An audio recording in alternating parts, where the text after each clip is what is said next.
Antoine Mariotti, vous êtes notre ancien correspondant à Jérusalem et chroniqueur. L'action du Hamas, vous allez nous l'expliquer, était préméditée et organisée manifestement depuis des années? Oui, on l'a vu avec rien que le nombre d'assaillants qui ont été, qui sont entrés en Israël, qui ont mené ces attaques, l'ampleur qui a surpris évidemment tout le monde. On savait que ça avait été préparé de longue date. Cette semaine, nos confrères de Reuters, dans une enquête, ont estimé que, selon plusieurs sources au sein du Hamas, eh bien que ça avait été préparé depuis mai 2021. Donc vous voyez, depuis près de 2 ans et demi, mai 2021, c'est la dernière grande guerre dans la bande de Gaza, parce que ça avait franchi un seuil, selon Mohamed Deif, le chef des brigades Ezzedine Al-Qassam, c'est-à-dire la branche militaire du Hamas. Et donc, à partir de là, ça a été préparé. On va voir ces documents qui ont été retrouvés. Ce sont des documents exclusifs de NBC News, nos confrères américains, et on va les voir s'afficher. Voilà, vous voyez, le premier, ça c'est un kibbutz en détail. On a retrouvé des plans, et vous allez voir s'afficher derrière moi un autre plan avec plusieurs kibbutz qui sont à la frontière avec la bande de Gaza. Ça va arriver d'une seconde à l'autre, juste derrière moi, pour que je puisse vous montrer un petit peu ce qui se passe. Ça n'arrive pas. On va vous expliquer. En bas à droite, vous avez Naraloz, qui est l'un des kibbutz où il y a eu beaucoup de morts. Au-dessus, vous avez Aloumim. Et en bas à gauche, on le voit un petit peu en haut à gauche, mais si on pouvait le voir juste derrière moi, ça nous aiderait pour pouvoir tout vous expliquer. Vous avez Kfar Aza, vous voyez en haut à gauche de votre écran, entouré en bleu. C'est là où il y a... Alors techniquement, on nous dit qu'on ne peut pas actuellement... Ah bon, on ne peut plus, on pouvait tout à l'heure, c'est pas grave. Vous avez 400 habitants, mais sur ces 400 habitants, il y en a plus de 100 qui sont morts, qui ont été exterminés. Et puis juste au-dessus, vous voyez un petit bout qui est encore entouré en bleu, et là c'est Saad. Et Saad, c'est un autre village qui a eu...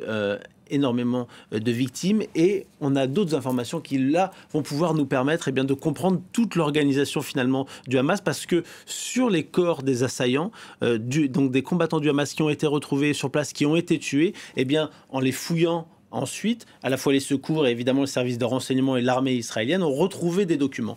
Et ces documents qui vont voir s'apparaître nous montrent tout leur plan de détail et toutes les fonctions qu'ils ont à faire. Donc vous avez en haut à gauche, sur l'avant-dernière ligne, que je ne peux donc pas vous montrer, une phrase qui est extrêmement claire, qui dit qu'il faut faire le plus de pertes possible. Et donc les mots sont très clairs. On se rappelle quand même du Hamas ces derniers jours, qui prétend n'avoir jamais voulu s'en prendre à des civils ni à des enfants, même si malheureusement, en les écoutant, quelques-uns étaient morts au passage. Là, vous avez des éléments qui sont très clairs et qui montrent que oui, il y a eu des pertes, qu'il y avait comme but d'avoir le plus de pertes possible. Juste en dessous dans le tableau, vous voyez deux niveaux. Le premier niveau, c'est l'équipe 1 qui était chargée d'attaquer le kibbutz par l'est, et juste en dessous, l'équipe 2 qui est chargée d'attaquer le kibbutz par l'ouest. Et simplement pour vous montrer, pour vous traduire, parce que c'est en arabe évidemment, on ne peut pas tous parler l'arabe, je ne le parle pas d'ailleurs, mais on s'est fait traduire par les services arabophones de France 24. Le point numéro 1, c'est d'ouvrir une brèche dans la barrière, donc dans la frontière entre la bande de Gaza et Israël. Le point numéro 2, c'est de démolir, dès qu'on arrive, le poste de garde du kibbutz. Ça, c'est ce qu'il faut faire immédiatement. Le point numéro 3, c'est de prendre le contrôle du secrétariat du kibbutz. Celui numéro 4, c'est de prendre le contrôle, et vous allez voir que ça a son importance, du restaurant. Vous savez que dans les kibbutz, ce sont des collectivités, on mange tous dans la plupart du temps en tout cas, dans une salle à manger commune qui est un peu le restaurant. Chacun tourne dans ce qu'on a à faire. Et c'est donc, voilà. Et le 5e point, c'est de rassembler tous les otages pris dans ce kibbutz. Encore une fois, on parle de civils dans le kibbutz, pas de militaires, rappelons-le, de les rassembler dans ce restaurant pour pouvoir se préparer à en envoyer plusieurs à Gaza.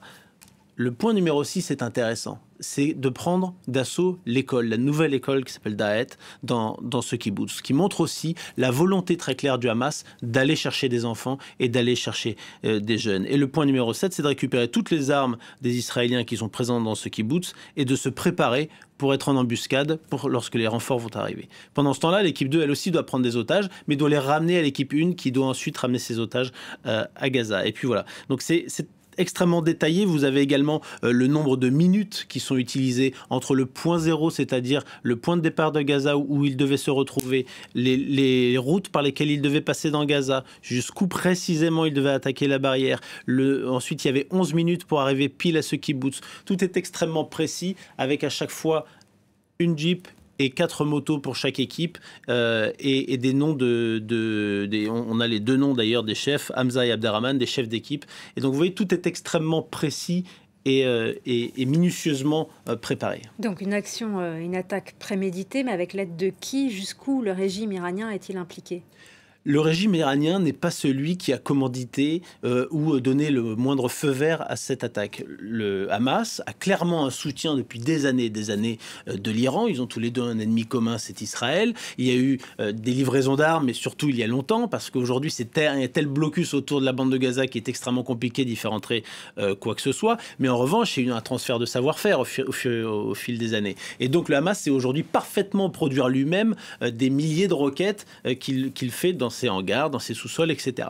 Donc il y a clairement un appui de l'Iran qui se félicite de cette attaque, mais si vous avez le Hezbollah au Liban, par exemple, qui est vraiment une construction de l'Iran depuis les années 80, ce n'est pas le cas du Hamas, qui est un mouvement nationaliste palestinien qui a voulu dépasser le Fatah de Yasser Arafat, qui est arrivé en termes d'influence, qui avait d'ailleurs gagné les dernières élections de 2006.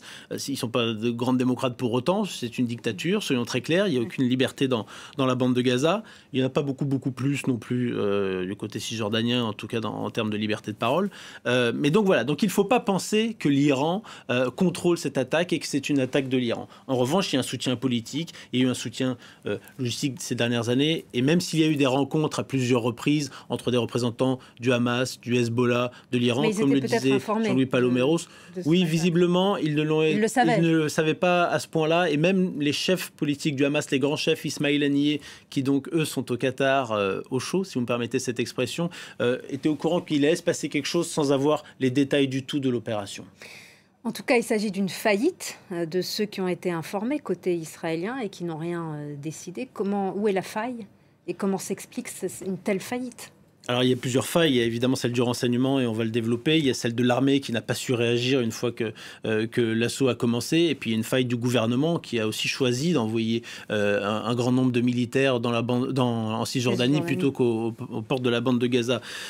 C'est extrêmement compliqué de savoir ce qui se passe en détail dans la bande de Gaza. Tout est extrêmement surveillé. Quand vous êtes dans la bande de Gaza, vous avez un bruit sourd, un peu pénible à longueur de temps. C'est ce bruit des drones qui vous survolent et qui est sans cesse en train à la fois de mener des écoutes téléphoniques, de surveiller avec des images aériennes, etc. Donc, c'est sans cesse sous la loupe d'Israël, qui pense du coup avec cette technologie, y compris à la frontière, tout savoir et être protégé par rapport à la bande de Gaza. Le problème, c'est qu'on voit bien qu'à chaque fois qu'il y a une guerre dans la bande de Gaza, où on nous dit la même chose qu'on nous dit en ce moment, qu'on va éradiquer le Hamas, il revient encore plus fort après. Cela montre que pour l'instant, il y a quand même des failles dans le renseignement israélien qui n'arrivent pas à attaquer finalement et à trouver les centres réels les plus efficaces de construction de roquettes, etc. Et qu'il y a une résilience, une capacité du Hamas à rebondir à chaque fois malgré les dommages terribles qui sont causés par les attaques israéliennes. Mais c'est extrêmement compliqué d'infiltrer le Hamas, d'infiltrer ses sous-sols, etc. Donc